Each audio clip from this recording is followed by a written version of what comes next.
그 다음에 이제 잠깐 물 한 잔 마시고요. 제가 그동안에 미국 얘기를 하면서 미국 경제를 얘기하면서 주로 이제 그러니까 미국제 10년물을 가지고 이제 얘기를 해왔었잖아요. 얘기를 했는데 이 미국제 10년물이 7월 말부터 굉장히 그러니까 우리가 새로운 모습을 보여준다는 얘기를 지난주에도 간헐적으로 얘기를 해왔습니다. 근데 지난주에 굉장히 그러니까는 새로운 국면으로 진입을 하고 있습니다. 새로운 국면으로 진입을 하고 있기 때문에 제가 제목을 연준의 역부족인가 진퇴양난에 빠진 연준 이렇게 이제 제목을 달았는데요. 그 이유를 설명드리겠습니다. 블룸버그의 이제 보도입니다. 모건 스탠리가 라스트 불 스탠딩 이런 얘기했어요. 여기 라스트 불이라는 것은 우리가 이제 주식시장에서 황소장, 그 다음에 뭐 우리가 곰장 뭐 이렇게 얘기할 때 베어장, 그 다음에 불장 뭐 이렇게 얘기를 하잖아요. 마지막 그러니까 우리가 이 황소장에 이제 그러니까 서 있는 상태다. 그러니까 지금 소위 말해서 국채시장이 그러니까 지금 이 국채 수익률이 막 이렇게 올라가고 그러는데 이게 이제 마지막이고 좀 있으면은 그러니까 이제 이 국채 수익률이 그러니까는 지금 이제 떨어질 거다 이거죠. 이걸 이제 그러니까 이렇게 하는 건데 이건 어떻게 보게 되면 월가가 희망하는 거죠. 월가의 희망사항입니다. 계속해서 제가 얘기했지만은 월가가 그러니까는 소위 희망사항을 계속해서 흘리고 있죠. 원래 금융계는 그렇습니다. 금융계는 원래가 그런 속성이 있습니다. 근데 블룸버그에 그로부터 이제 그러니까는 우리가 이틀 후 기사에 이제 미국 은행가 협회에서 그러니까 소위 말해서 거기에서 일하는 그러니까 이코노미스트들 경제 전문가들의 이제 이 의견들은 연준에 전달도 되기도 하고 이제 은행들의 이제 입장을 전달도 하고 그러는데 여기서 뭐냐면은 연준은 그러니까 금리 인상이 이제 그러니까 다 끝났다 이제. 그리고 이제 내년에는 그러니까 거의 한 1%포인트 정도 이제 그러니까 인하할 것이다. 이런 얘기를, 이것도 결국 희망사항이에요. 희망사항인 겁니다. 이거를 지금 올해 하반기도 제대로 예측을 못했던 사람들이 어떻게 내년을 지금 전망을 해요? 저는 이런 거 믿지 않습니다. 믿지 않고요. 이 사람들은 기본적으로 희망사항을 지금 얘기를 하고 있는 겁니다. 자, 구체적으로 볼게요. 이번 주에 우리가 15일까지가 지금 그러니까는 13일이 수요일이 있었잖아요. 13, 14, 15, 3일간에 그러니까 이건 물론 그러니까 뉴욕 기준입니다. 뉴욕 시간 기준이에요. 9월 13일 날 연준의 10년물 수익률이 4.3%를 돌파했었어요. 4.3%를 돌파했었습니다. 그래가지고 아주 일시적이지만 저 4.332까지 이렇게 올라갔었어요. 4.332까지. 작년에 가장 최고가 4.334였었거든요. 그러니까 작년 10월 달에 최고 정점에까지 거의 근접을 해갔었습니다. 그리고 나서 그다음에 이게 하루 동안에 일어난 변화예요. 하루 동안에. 그러니까 그러니까 28 정도에 있다가 4.3까지 이렇게 치솟아 올라갔다가 그러다가 이제 마지막 장에 쭉 밀려가지고 4.236까지 내려왔었습니다. 4.236. 마지막 이제 그러니까는 폐장 시간에는 4.256으로 끝났지만은요. 굉장히 변동폭이 큰 겁니다. 하루 사이에 변동폭이 쫙 올라갔다 쫙 떨어지고 그랬죠. 올라가는데 문제는 뭐냐면 여기서 보게 되면 4.2를 그러니까 지키고 있다는 얘기입니다. 4.2를 지키고 있어요. 자, 그 다음에 그 다음날 9월 14일 변동성입니다. 9월 14일에 변동성을 보게 되면 4.23 정도에서 딱 시작을 해가지고 4. 이제 그러니까는 거의 그러니까 3% 근처까지 치고 막 올라갑니다. 4.1 그러니까 29 정도까지 막 치고 올라갔었어요. 예? 올라갔었죠. 자, 그러다가 그 다음날은 그래서 다시 미끄러질 거라고 많은 사람들이 생각했지만은 더 치고 올라갔어요. 금요일 날입니다, 이게. 치고 올라가가지고 마지막 이제 그러니까 장을 4.3364로 끝냈습니다. 4.3364로요.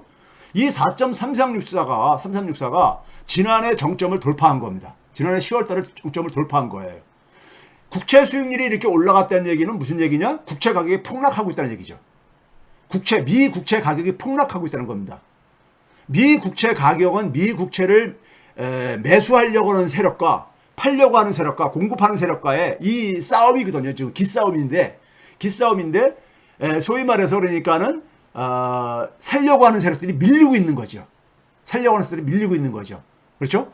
자, 이게 이제 그러니까 지난주 3일 동안의 미 국채 10년물 수익률의 흐름인데 자, 여기서 이제 우리가 주목하는 것은 뭐냐면 이게 이제 언제부터 일어났냐면 7월 한 25일 때부터 일어났습니다. 제가 이게 7월 10일부터 그러니까 지난주 9월 15일까지 미 국채 10년물 수익률의 흐름을 종가 기준으로 마지막 그러니까 마지막 가격 기준으로 제가 이렇게 그 그림을 만든 건데요. 자, 7월 10일이 옐런이 중국을 방문하고 돌아와 가지고 중국 방문이 대단히 성공적이었다. 이렇게 이제 그러니까는 기자회견을 합니다. 그러고 나서 쭉 이제 국채 수익률이 미끄러지죠. 미끄러져가지고 어디까지 내려갔느냐? 3점 그러니까는 7대까지 쭉 내려갔었습니다. 3.7대까지 미끄러져 내려갔죠.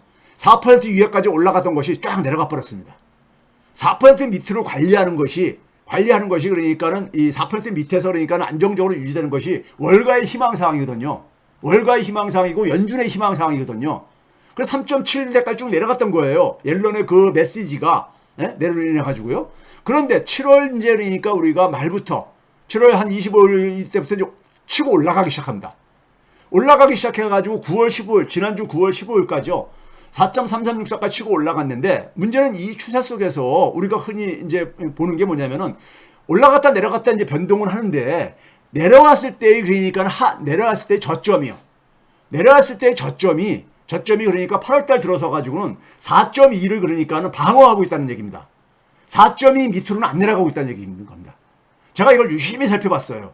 유심히 살펴봤는데 4.2를 그러니까 4.2 부근까지 내려가다 보면은 그 다음에 이제 뭐냐면은 소위 말해서 팔려고 하는 세력들이 그러니까 강하게 진입을 하더라고요. 그래서 결국 다시 또 끌어올리더라고요. 이게 국채 수익률이 하락한다는 얘기는 국채 가격이 그러니까 올라간다는 얘기잖아요. 반대로 그러니까요. 국채 가격이 그러니까 올라가는 힘이 4.2에서 그러니까 막히더라고요. 막히고 그 다음에 다시 또 올라가요. 올라갔다가 다시 또 이제 밀려 내려오는데 문제는 뭐냐면 이 저점이 지금 물론 이제 한 2달 정도 관찰한 거지만은 이 우상향하고 있더라 이거예요. 저점이 조금씩 올라가고 있더라 이거예요. 그러니까 이 변동성은 그러니까 내려왔다 올라갔다 할 겁니다. 내려왔다 올라갔다 할 건데 문제는 뭐냐면 저점이 그러니까는 기존의 저점이 붕괴되느냐 아니면 기존의 저점이 방어가 되느냐 이걸 이제 그러니까 저는 유심히 관찰을 하거든요. 그러면서 저점이 그러니까는 방어를 하면서 이게 올라가지는 힘이 가다는 얘기 뭐냐면은 이 미 국채를 던지는 세력들이 힘이 더 지금 그러니까 상대적으로 시장에서 우위를 점하고 있다는 것을 보여주는 것이죠. 자, 연준의 지금 이것이 그러니까 작년도 그러니까는 이게 지난 1년치입니다. 1년치니까는 작년 그러니까 우리가 10월 달에 소위 미 국채 파동이 있었잖아요. 미 국채 파동이요. 제가 여러 번 보여드렸기 때문에 기억하실 거예요. 그때의 수준을 이미 돌파했습니다. 돌파했어요.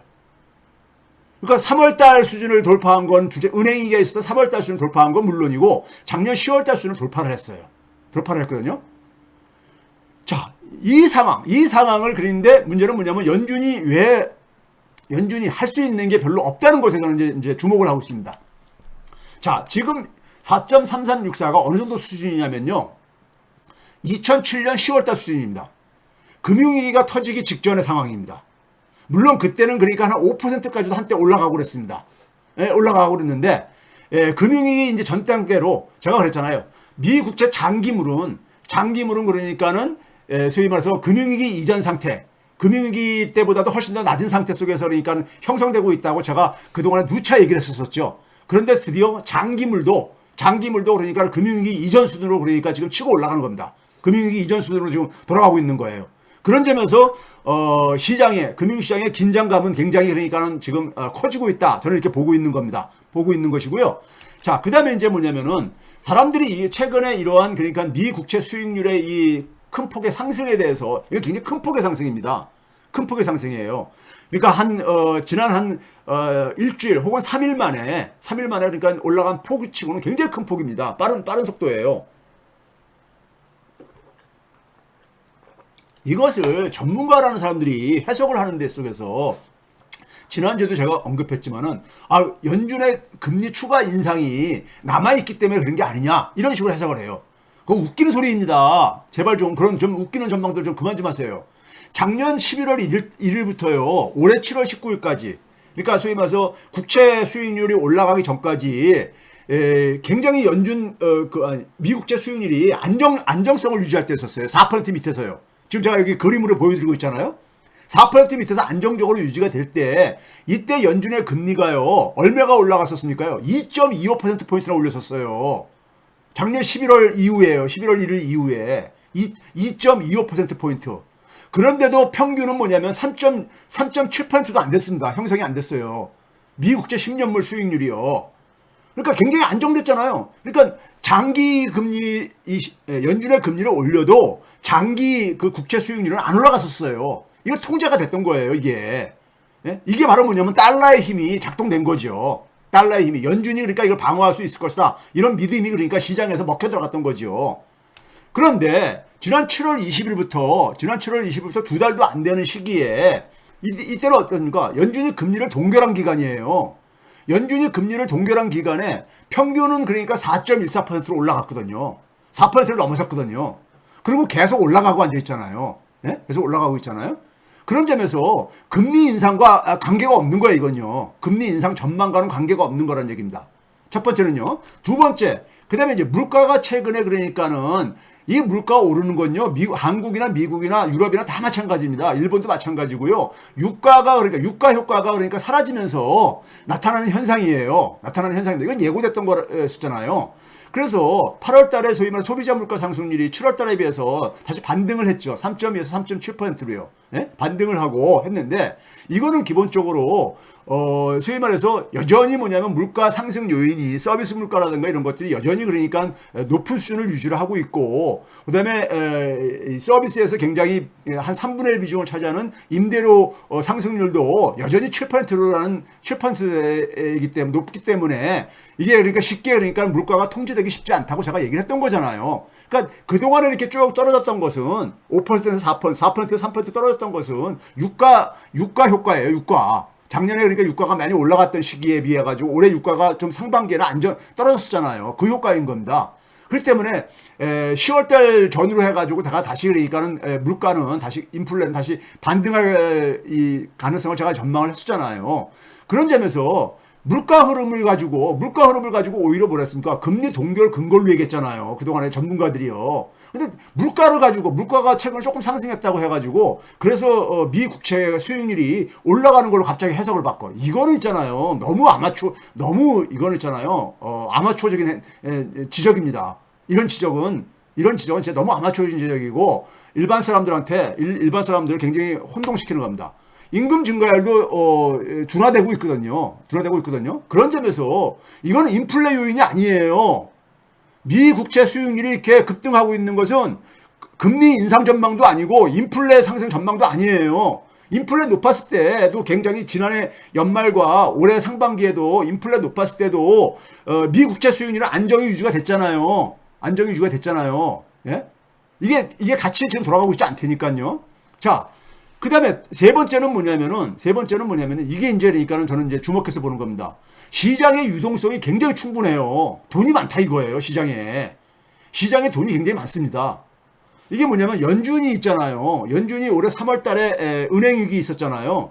실리콘밸리 은행 섞어요. 은행들 그러니까는 이 파산하고 그러면서 지역은행들 파산하고 그러면서 연준이 다시 그러니까 돈을 공급했었습니다. 일시적으로요. 그래서 중간에 보게 되면 다시 쭉 이렇게 올라가는 파란색 선이 올라간 때가 있죠. 그러다 보니까는 연준의 긴축 속도가 원래 예정보다도 느려지고 있어요. 그러니까 연준이 그러니까는 작년 6월 달부터 소위 말해 양적 긴축을 병행을 했잖아요. 금리 인상과 더불어 가지고요. 근데 긴축 속도가 상당히 그러니까는 지체가 됐습니다. 지체가 됐어요. 그 얘기는 결국은 뭐냐면 시중에 아직 돈이 그러니까는 많이 회수가 안 되고 있다는 얘기인 겁니다. 연준이 풀었던 돈들이 그러니까는 회수가 안 되고 있다는 얘기인 거죠.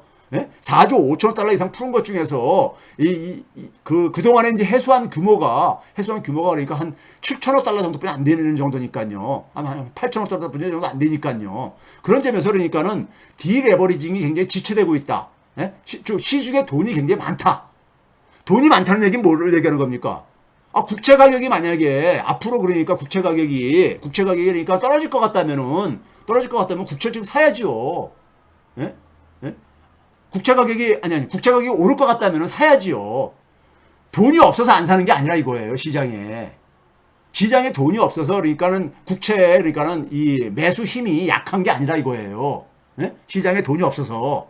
자, 그다음에 2000년 이후에 돈의 흐름에 있어서요. 여러분들이 이게 지금 표를 만들어 가지고 빽빽하다 보니까는 잘 이해가 안 되실 텐데요. 먼저 뭐냐면은 통화량 중에서 M1은 그러니까 우리가 좁은 의미에서 통화량을 얘기를 합니다. 현금성 통화들을 얘기하는 거죠. M2는 그러니까 우리가 총 통화량이라고 얘기하는 거죠. 일반적으로 그러니까 시중에 얼마나 돈이 많이 있느냐를 얘기할 때 이 총 통화량으로 얘기를 하죠. 그런데 팬데믹 이후에 중요한 변화 중에 하나가 뭐냐면은 풀린 돈들이 대부분이 M1으로 갔어요. M1으로 갔습니다.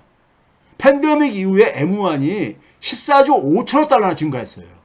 14조 5천억 달러나 증가했습니다. M2는 한 5조 4천억 달러뿐이 안 증가했고요. 이게 굉장히 기이한, 이게 과거에 없었던 일입니다. 과거에 없었던 일이에요.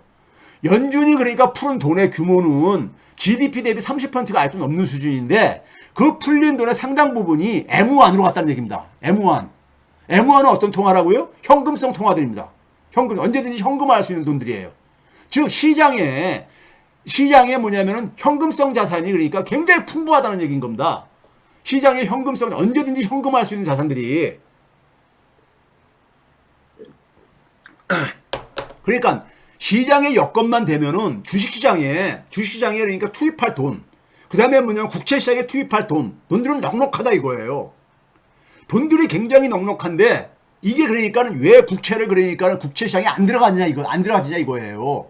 이거에 주목을 해야 된다고 보는 겁니다, 저는요. 예? 주목을 해야 되는 거예요. 자, 이게 그러니까는 그림으로 그린 겁니다.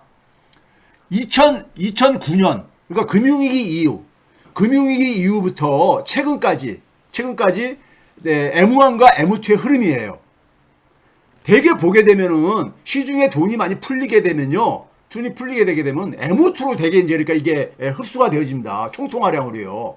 금융위기 이후에는 그랬잖아요. 이 주황색 선이 M2의 총통화량, 파란색 선이 M1이고요. 그러니까 M1 증가 속도보다도 M2 증가 속도가 빠르잖아요. 금융위기 이후에는. 그런데 팬데믹 이후에는요. 그래서 전체 그러니까 총통화량 중에서 현금성 통화는 28%뿐이 안 됐어요. 팬데믹 바로 직전까지요. 그런데 지금 현재 얼마냐? 거의 90%입니다. 시중의 전체 그러니까 통화량 돈 중에서 거의 90%가 현금성 통화예요. 언제든지 현금화할 수 있는 돈들이야 이겁니다. 현금화할 수 있는 돈들이에요. 이게 단위가 10억 달러거든요. 그러니까 지금 뭐냐면 한 23조 정도 되는데, 예? 되는데 이게 지금 뭐냐면 대부분이 90%가 현금성 통화라는 얘기예요. 이 돈들이 그러니까는 지금 뭐냐면은 일단 그러니까 우리가 짧게 운용을 하고 찬스만 생기면은 기회다 하게 되면 주식시장이라든가 자산시장으로 지금 투입할 돈들인 거야 이게요. 이런 엄청난 규모의 돈들이 있는데 왜 국채시장에 매수의 힘이 작냐 이겁니다. 매수의 힘이 작냐 이거죠. 이걸 주목을 해야 된다는 얘기예요. 예? 한국은 봐보세요. 한국은 보게 되면 M1과 M2가 적어도 어쨌든 같이 이렇게 움직이고 있잖아요. 예? 한국은 31%뿐이 안 돼요. 지금 현재도 그러니까요. 이게 되게 일반적인 모습인데 미국은 뭐냐면 팬데믹 이후에 대부분 돈들이 그 엄청나게 풀린 돈들이 현금성 자산으로 지금 그러니까는 현금성 자산으로 있다는 얘기인 겁니다. 현금성 자산으로요. 자, 그 다음에 이제 뭐냐면은 이게 은행들이 예금 취급 기관들이 보유하고 있는 지급준비금입니다. 지급준비금이요. 지급준비금은 금융위기 전에는 거의 그러니까는 한 500억 달러도 안 되고 그랬었어요. 그러다가 금융위기 이후에도 한때는 한 2조 8천억 달러까지 올라갔다가 팬데믹 전에 1조 5천억 달러 줄어들었거든요. 경기가 이제 그러니까는 풀리고 그러면서요. 돈들을 그러니까 은행이 지급준비금을 상대적으로 이제 그러니까 많이 보유할 필요가 없으니까요. 돈놀이에 투입을 했던 거죠. 그런데 지금 은행들이 여전히 지금 뭐냐면은 팬데믹 이후에는요. 3조 달러 이상을 그러니까는 이 현금을 확보하고 있다는 얘기예요. 지금 저 오른쪽에 보게 되면 거의 횡보를 하고 있잖아요. 횡보를 하고 있어요. 그러니까 은행들도 돈이 굉장히 많아요. 거기다가 뭐냐면 머니마켓 펀드에 들어가 있는 MMF 이거 완전히 그러니까 현금성 자산들이잖아요. MMF에는 팬데믹 이후에 2조 달러가 증가했어요. 이건 언제든지 현금화할 수 있는 그런 그러니까 현금성 폭탄들입니다. 현금성 폭탄들이야. 자, 제가 여기서 이 자료들을 보여드리는 이유는 뭐냐면 미국의 현금성 자산이 굉장히 풍부하다 이거예요. 풍부해요. 그런데 이제 문제는 뭐냐면 왜 국채 시장에 매수의 힘이 이렇게 약하냐 이거예요. 자, 즉 미 국채 가격이 하락을 하게 되면은 어떤 얘기인 겁니까? 미 국채 가격이 하락한다는 얘기는 미 국채는 달러의 힘과 동요라 그랬잖아요. 동요라 그랬잖아. 근데 달러 약세로 안 가고 있어요, 이게요. 달러 약세로 안 가고 있잖아요. 그 얘기는 뭡니까? 돈이 갈 데를 잃은 거예요, 지금요. 돈이 지금 갈 데를 잃은 겁니다. 갈 데를 잃고 전부 다들 그러니까 뭐냐면은 눈치들만 보고 앉아 있는 거예요. 예? 그러니까 지금 그 달러를 대신해서 그 투입할 수 있는 곳도 없는 거고 중국 위안화가 대안도 아니고 예? 그럼에도 불구하고 시장에 돈이 이렇게 전례 없이 이렇게 많은데도 불구하고 왜 국채 매수 힘이 이렇게 미 국채 매수 힘이 약해지고 있냐 이거예요. 이건 제가 얘기했듯이 시장의 자신감의 상실입니다. 자신감의 상실인 거야. 미 국채에 대한 신뢰감이 그러니까는 굉장히 약화된 거죠. 약화된 거예요. 네? 약화된 거예요. 자, 근본 원인은 제가 뭐라 했습니까? 미국의 재정 적자가 밑빠진 독이에요. 밑빠진 독입니다. 미국의 해계년도는 10월 달부터 그 다음에 9월 달까지잖아요. 그러니까 이게 7월 달까지가 지금 집계가 나왔는데 8월 달까지는 아직 수치가 안 나왔는데요. 8월 달까지 안 나왔는데 10개월 만에 미국의 재정 적자가 2조 달러예요. 2조 달러예요. 우리나라 경제 규모가 더 큽니다. 예? 10개월 만에 1년도 아니고 10개월 만에 그 중에 이자가 7,300억 달러예요. 이자로 지급한 게요. 예? 이게 밑빠진 독인 거예요. 계속해서 미 국채를 발행할 수밖에 없는 거예요. 예? 그러니까 이게 도대체가 미 국채를 그러니까 우리가 안심하게 이게 투자할 수 있는 대상인가 이런 자신감들이 지금 우리가 굉장히 흔들리고 있는 거죠. 흔들리고 있는 거예요. 자, 이게 미 국채의 위기 압박을 보여주는 것이 제가 몇 차례 보여줬죠. 미 국채를 그러니까 우리가 발행할 때 액면 가격이죠. 액면 가격하고 그 다음에 이제 시장에서 거래될 때 형성되는 시장 가격이 있을 게 아닙니까? 시장 가격이 있을 게 아니에요? 그럼 이거하고 비율인데 여기 그러니까는 녹색 숫자로 써놓은 거 99.2부터 해가지고 지난달 8월 달에 92.1까지가 이게 바로 뭐냐면요. 100이 그러니까는 액면가 발행할 때 가격하고 채권의 가격하고 그 다음에 시장 가격하고 같은 상황입니다. 그러니까 작년 2022년 2월 달까지는 2022년 2월 달까지는 100을 좀 넘었었어요. 그래야지 사람들이 국채를 살 매력이 있잖아요. 작년 3월 달 금리 인상 때부터 떨어지기 시작했거든요. 그러다 작년 10월 달에 미 국채 파동이 있을 때 91.1까지 떨어졌었어요. 91.1. 그러니까 90이 밑으로 내려간 게 작년 9월 달, 10월 달이 처음이었었습니다. 그러니까 국채 손실이 엄청나게 났을 때잖아요. 근데 지난달에 92.1로 작년 9월 달 수준에 지금 근접해 가고 있습니다. 작년 9월 달 수준에 근접해 가고 있어요. 이게 지금 뭐냐면 파란색 막대기는 근데 올라가고 있잖아요. 이게 뭐냐면 미 국채 발행액이 증가하기 때문입니다. 앞에서 말했듯이 미국 정부가 재정 적자가 크다 보니까 미 국채를 발행을 계속해서 늘리고 있는 것이고 근데 시장에서 형성되는 가격과의 그 상대적인 그러니까는 격차가 92%까지 지금 하락했다는 얘기인 거예요. 액면 가치보다도요. 그러니까 미 국채 투자한 사람들이 굉장히 손실을 보고 있다는 얘기죠. 손실이 다시 커지고 있다는 얘기죠. 그 손실액이 그러니까 작년 9월, 10월 달 수준으로 지금 돌아가고 있다는 얘기예요. 9월 달 손실액은 제가 추정을 해보게 되면 작년 10월 달 걸 돌파할 가능성이 굉장히 높습니다. 지금 추세로 가게 되면요. 이걸 이제 그러니까는 평균 수익률 가지고 계산을 해보니까 그렇더라고요. 평균 수익률 가지고요. 지금 8월 달에 그러니까는 미 국채에서 발생한 손실액이 2조 달러가 넘어요. 2조 달러가 미 국채 투자한 사람들이 손실액이 2조 달러가 넘는다고요. 네? 2조 달러가 넘어요. 근데 작년에 그러니까 10월 달에 2조 1천억 달러 했었거든요. 손실액이요. 네? 1천억 달러 했거든요. 그러니까 지금 2조 100억 달러거든요. 그러니까 거의 근접해 가고 있는 이런 상태인 거죠. 근접해 가는 이런 상태인 거예요. 그런 점에서 미 국채 위기 압박이 지금 굉장히 고조되고 있는 상황이다. 이런 상황이다 이거예요. 자, 그러면 이제 연준에서 이거를 그러니까는 많은 사람들은 연준에 대해서 너무 믿다 보니까는 연준이 이걸 가만히 놔두지 않을 거다 할 겁니다. 연준이 실제로 개입을 했죠. 개입을 했어요. 그게 바로 뭡니까? 연준의 가장 대표적인 개입이 뭐예요? 작년에 옐런이 10월 달에 미 국채 유동성 파동이 있을 때 그때 뭐라냐면 옐런이 훈수를 둔 게 뭐냐면 레포 이용하면 된다. 이런 얘기 했거든요. 연준이 그러니까 레포라는 게 뭐냐면은 우리나라 한국은행도 이용을 하고 있고 많은 중앙은행들이 이용하고 있는 건데 대개 중앙은행들은 시중에 돈을 공급할 때 은행들이 갖고 있는 증권들을 담보로 잡아주고 돈을 빌려주지요. 담보로 잡고요. 그리고 은행들은 이제 그걸 이제 그러니까 만기가 됐을 때 다시 사가죠. 그게 이제 레포죠. 환매 조건부 채권이라고 그러죠. 그 레포를요. 근데 영레포라는 건 뭡니까요? 연준이 가지고 있는 증권.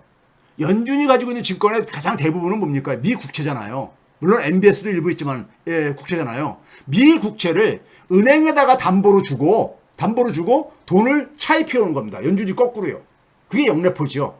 예? 지금 뭐냐면은 연준이 그러니까는 영레포를 하게 되면은 국채가 공급되는 거잖아요. 시장에요. 시장에 공급됨으로써 그러니까는 시중에 있는 민간 자본 중에서 채권 시장에 투입되는 국채 시장에 투입되는 소위 MMF 자금이라든가 이런 것들이 분산될 수가 있죠. 예? 분산될 수가 있는데 근데 이 영레포 규모를 작년에 한번 봐보세요. 작년 9월 30일 날 정점을 찍고 나서 그 다음부터 거의 그러니까 수평으로 가고 있잖아요. 더 이상 그러니까 안 늘린 거예요. 그 결과로 연준의 미 국채 수익률이 굉장히 안정성을 유지를 할 수 있었던 겁니다. 커다란 요인 중에 한 가지가요. 예? 유지할 수 있었던 거야. 그런데 지난 6월달 이후가 뭡니까요? 미국의 그러니까 그러니까 미국 연방정부의 부채 상한선이 협상이 타결된 게 6월 2일이었잖아요. 타결되고 나서 미국 연방정부가 국채를 막 쏟아냈잖아요. 시장에 쏟아냈잖아요. 예? 예? 그 밀린 숙제하느라고 쏟아냈잖아요. 그때부터 연준이 지원 사격을 한 게 뭐냐면 영레포 규모를 쫙 줄였어요. 얼마까지 줄였습니까요? 지난 6월달 이후에 최근까지 줄인 규모가요. 거의 그러니까는 7,500억 달러 이상, 한 8,000억 달러 가깝게 줄였어요. 그러니까 영레포를 줄였다는 얘기는 뭐예요? 영레포를 줄였다는 얘기는 연준이 그러니까는 소위 말해서 자신이 보유하고 있는 국채를 담보로 해가지고 돈을 차입하는 것을 멈췄을 뿐만 아니라 기존에 그러니까 나가 있는 이 국채를 다시 회수한다는 얘기잖아요. 연준이 국채를 회수한다는 얘기는 뭡니까? 국채 시장의 수요를 그러니까 뒷받침해 주는 거잖아요. 국채 시장의 수요를 뒷받침해 줌에도 불구하고 8월달 이후에 국채 수익률이 그러니까는 급등을 하고 있다는 거예요. 그럼 연준이 지금 만약에 국채 가격을 끌어올리기 위해서는 돈 찍어가지고 또 매입을 해야 되는데 지금 돈 찍어가지고 국채를 매입할 상황이 아니잖아요. 연준이요. 예? 지금 인플레도 안 잡혔는데 그렇죠? 더군다나 긴축을 계속해서 양적 긴축을 하겠다고 지금 선언을 한 상태고요. 그렇죠? 그런 점에서 지금 뭐냐면 연준이 영레포 가지고 그동안에 어쨌든 레포 가지고 좀 조절을 했는데 이 레포가 이제 더 이상 그러니까는 약발이 다 떨어진 거예요. 레포가 약발 떨어졌을 때 연준이한테 남은 카드가 무엇인가? 이게 잘 안 보인다는 얘기죠. 이게 잘 안 보이는 거예요. 그러니까 시장에서 그러니까는 이 매수의 힘이 그러니까 이걸 시장의 플레이어들은 알지요. 시장의 플레이어들이 이걸 아니까는 알면 어떻게 하겠습니까요? 예?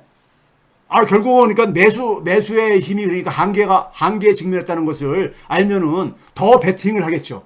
국채 가격 하락에다가요. 예? 그런 상황이 지금 그러니까는 지금 이 미 국채 시장에 도는 하나의 분위기가 아닌가 하는 게 제 이제 이 분석입니다. 자, 그래서 기본적으로 우리가 놓치지 말아야 할 본질이 뭐냐면요. 이 사태가 지금 왜 일어났느냐? 근본 원인을 그러니까 우리가 항상 잊지 말아야 돼요. 근본 원인은 그러니까 연준의 이제 그러니까 22년 3월 달부터 작년 3월 달부터 빠른 금리 인상에서 이제 그러니까 이 모든 게 시작이 됐잖아요. 그것이 된 이유는 결국 뭡니까? 높은 인플레이션이잖아요. 인플레이션의 원인은 뭐였습니까요? 코로나 바이러스란 팬데믹, 그리고 뭐냐면 그걸 이어서 일어나는 패권 충돌이잖아요. 우크라이나 전쟁이잖아요. 예? 근데 이 두 가지 원인이 해결된 게 뭐가 있냐 이거죠. 제가 늘 얘기하듯이요. 예? 미중 관계는 지금 험악해지고 있잖아요. 애플의 아이폰을 그러니까는 중국이 그러니까 밀어내고 앉아있고, 예? 서로가 그러니까는, 그러고 앉아있잖아요. 예? 그러니까, 패권 경쟁은 이게 그러니까 사라질 조짐이 안 보이잖아요. 어느 한쪽이 제가 늘 그러잖아요. 일방적으로 승리하는 게 불가능한 상황 구조 속에서 두 나라가 전 세계에다가 그러니까는 커다란 그러니까는 이 부담을 주고 있는 거예요. 부담을 주고 있는 거야. 예? 부담을 주고 있는 거예요. 이 패권 경쟁이라는 것은요. 제가 그래서 처음부터 그랬잖아요. 마이너스 썸 게임을 하고 있다. 마이너스 썸 게임이라고 제가 표현을 했잖아요. 예? 그렇죠? 자, 러시아 우크라이나 전쟁, 그 다음에 이제 우리가 지금 소위 말해서 브릭스가 지난번에도 얘기했듯이 석유를 그러니까 생산하는 주요 국가들이, 예? 한쪽으로 이렇게 뭉치고 앉아 있잖아요. 뭉치고 앉아 있어. 그러면 이런 그 근본적인 요인들이 해결이 안 된 상황 속에서 해결이 안 되고, 그 다음에 풀린 돈은 제대로 회수가 안 되고 있어요. 풀린 돈은. 예? 그럼 그런 상황 속에서 미국 정부는 근데 국채를 계속해서 대규모로 발행을 해야 돼. 발행을 해야 돼요. 그렇죠? 미국의 재정 적자 구조가, 미국은 그러니까 제가 늘 얘기했듯이 이걸 돌파하려면은 소위 말해서 이 증세, 특히 뭐냐면 자산 부자들한테, 자산 고액가들한테 그러니까 증세를 해야 된다. 금융 부자들한테 해야 된다. 그런 적어도 흉내라도 좀 내줘야 된다. 이런 얘기를 하잖아요. 근데 전혀 그럴 가능성이 안 보이잖아요. 예? 안 보이잖아. 이 바이든 행정부에서 그거를 말로만 추진했다가 결국 관철도 못하고 이렇게 되고 있잖아요. 그렇죠? 그럼 그런 상황 속에서 시장에서는 뭐냐면 미 국채에 대해서 굉장히 높은 금리를 요구할 수밖에 없죠. 높은 금리를 요구할 수밖에 없는 거예요. 예? 그렇죠? 자, 그런 부분이 하나도 해결이 안 된 상황. 이거를 이제 우리가 항상 놓치지 말아야 된다는 얘기인 겁니다. 그러다 보니까는 이런 미 국채 시장의 위기가 반복되어지는 것이고, 그리고 그 위기 때마다 동원했던 수단들로 인해 가지고 일시적으로 안정을 찾지만은 다시 그러니까 그 수단들이 그러니까 수단의 힘이 약화되면서 다시 그러니까 위기가 그러니까 고조가 되는, 반복되어지는, 이것을 그러니까 여러분들이 놓치지 말아야 된다는 겁니다. 그래서 이 미국의 국채 시장의 이 문제는 여전히 그러니까는 지금 남아있다, 이렇게 되는 겁니다. 자, 한국에 이제 이게 후폭풍으로 오는 게 바로 이거죠. 한국에 그러니까 제가 늘 그러잖아요. 시장 금리를 대변하는 게 이제 채권 수익률이잖아요. 채권 수익률의 기준은 그러니까 미국채 수익률이고요. 그렇죠? 근데 중장기 그러니까 장기 그러니까는 시장 금리는 국제 채권 시장에서 결정되진다. 이거는 그러니까 국제 금융 전문가들의 공통된 의견입니다. 그러니까 각국의 중앙은행들이 장기 금리는 그러니까 영향을 미칠 수 없다는 것이죠. 예? 장기 시장 금리는 글로벌 그러니까 국제 채권 시장에서 결정된다 이겁니다. 근데 우리나라 보게 되면 3년물부터 이게 한국의 3년물 국채 수익률입니다. 올해 3월달 은행위기가 있을 때 쫙 올라갔었죠. 1월달부터 한국은행이 금리 동결했잖아요. 동결을 해가지고 좀 이렇게 내려왔었죠. 내려왔다가 3월달에 이제 그러니까 미국 충격이 오면서 미국의 국채 수익률이 올라가면서 같이 따라 올라갔었죠. 예? 한국은행은 금리 안 올렸는데도 불구하고요. 그러다가 이제 미국 은행위가 잠잠해지면서 다시 내려왔었죠. 그러다가 다시 이제 미 국채 수익률이 올라가면서 같이 따라서 올라가잖아요. 그렇죠? 그러니까 한국은행이 금리를 안 올려도요, 시장 금리를 통제할 수가 없어요. 그러니까 내가 볼 때 한국은행이 스스로 좀비의 길을 선택했다 하는 이유가, 그러면서 그러니까는 소위 말해서 인플레도 못 잡고, 예? 이런 이제 그러니까 국면이라 그랬잖아요. 5년물도 봐보세요. 3월달 수준에까지 쫙 이렇게 올라가고 있잖아요. 한국은행 금리 동결과 관계없이 시장 금리 따로 움직이고 있다니까요. 따로 움직이고 있는 거죠. 그렇죠? 10년물은 더 올라갔죠. 3월달보다 더 올라가졌죠. 네? 더 올라가졌어요. 그러니까 그러면 결국은 뭐냐면은 한국은행이 그러니까 금리 동결하는 의미가 없죠. 네? 시장에 그러니까 시장 금리에 영향을 미치는 것은 국제 채권 시장의 금리인데, 그렇죠? 그런 점에서 한국은행이 제가 볼 때는 참 진짜 어떻게 보게 되면 정치적인 그러니까 선택을 하면서 최근에 그러니까 부동산 가격 걱정을 하고 앉아 있는데, 제가 볼 때는요 너무 참 한심한 얘기예요. 자기들이 그렇게 방조해 놓고 나서 그다음에 뭐냐면 그것은 이제 그러니까는 자기들이 책임을 뒤집었을까봐 말로만 맨날 하는 거야. 말로만 딜해버리기죠. 예? 작금의 가계부채 이렇게 폭등을 한 이유가 한국은행에 책임이 없다고 어떻게 얘기할 수 있어요? 그걸 금융당국에 대면 어떻게 얘기할 수 있냐고요? 예? 스스로 존재 가치를 잃어버렸잖아요. 한국은행이요. 예? 잃어버렸잖아.